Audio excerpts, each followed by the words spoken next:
Braddock was 60 years old and had served 45 years in the Army, entirely in the Coldstream Guards, a premier British regiment. But he'd never experienced combat. He was arrogant, pig-headed, and uncompromising, and totally unsuited for fighting a frontier war.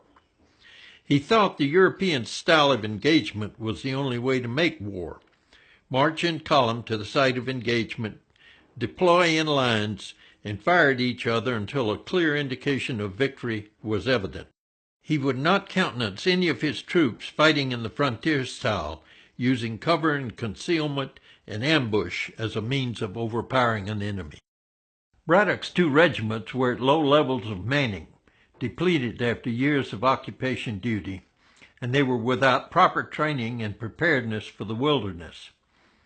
A campaign to recruit, train, and equip this force was begun in Williamsburg, and the regiments were gathered in Alexandria. But when the force struck out for Fort Duquesne in late May 1755, it was still not up to full strength, and was short on horses, wagons, drivers, and men. Braddock moved north to Fredericktown, then northwest across the corner of Hampshire County to Wills Creek, rechristened Fort Cumberland.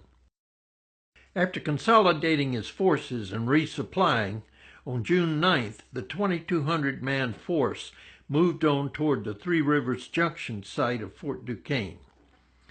Disdaining the Nemacolin Trail, Braddock cut a road through forests, over mountains and valleys, to allow movement of his carriage and wagons, primarily to allow passage of the heavy guns he was bringing to lay siege to or to destroy the fort. These 12-pounders required up to 9 or more horses to tow one gun in its ammunition cart. A group of 30 sailors accompanied the Army troops, sent to work block and tackle gear to haul the guns up steep slopes and over chasms en route to the assault. A large body of men chopped down trees and smoothed the way, and sometimes the Army could move only 2 to 3 miles a day. It took a month to make the trying journey. En route, Braddock stripped Colonel Dunbar's 48th of its best troops, joining them with the best of Halkett's 44th to create a new flying column, which could move faster and, hopefully, better attack the fort upon arrival. The less qualified troops and much of the supplies, wagons, and detritus of the combined two regiments followed. In addition, there was a company of horse, a company of artillery, a company of marines, and a scattering of independent companies enmeshed in the force. Out front of all was a 300-man advance party of scouts led by Lieutenant Colonel Gage. The French, through their Indian allies, always knew Braddock's position and progress. When his leading force of some 1,300 men reached the Monongahela, about 6 miles from the fort, having already crossed the snaking river twice that day, they suddenly encountered an enemy force comprising some 250 French troops and officers and 600 Indians. It was a surprise encounter for all, not an ambush per se, as often characterized.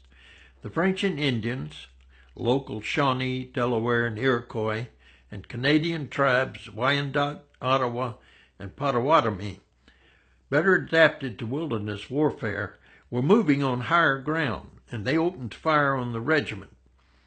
Captain Beaujeu, assigned to be the next commander at the fort, leading the 850 or so men, had volunteered to meet Braddock and slow his advance.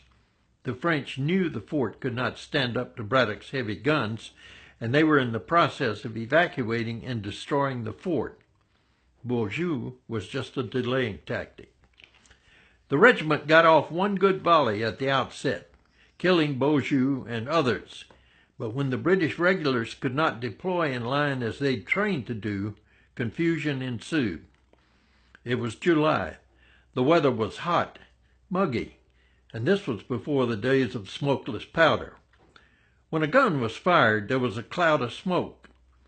When 2,000 guns were fired, it was a veritable fog bank of obscurity.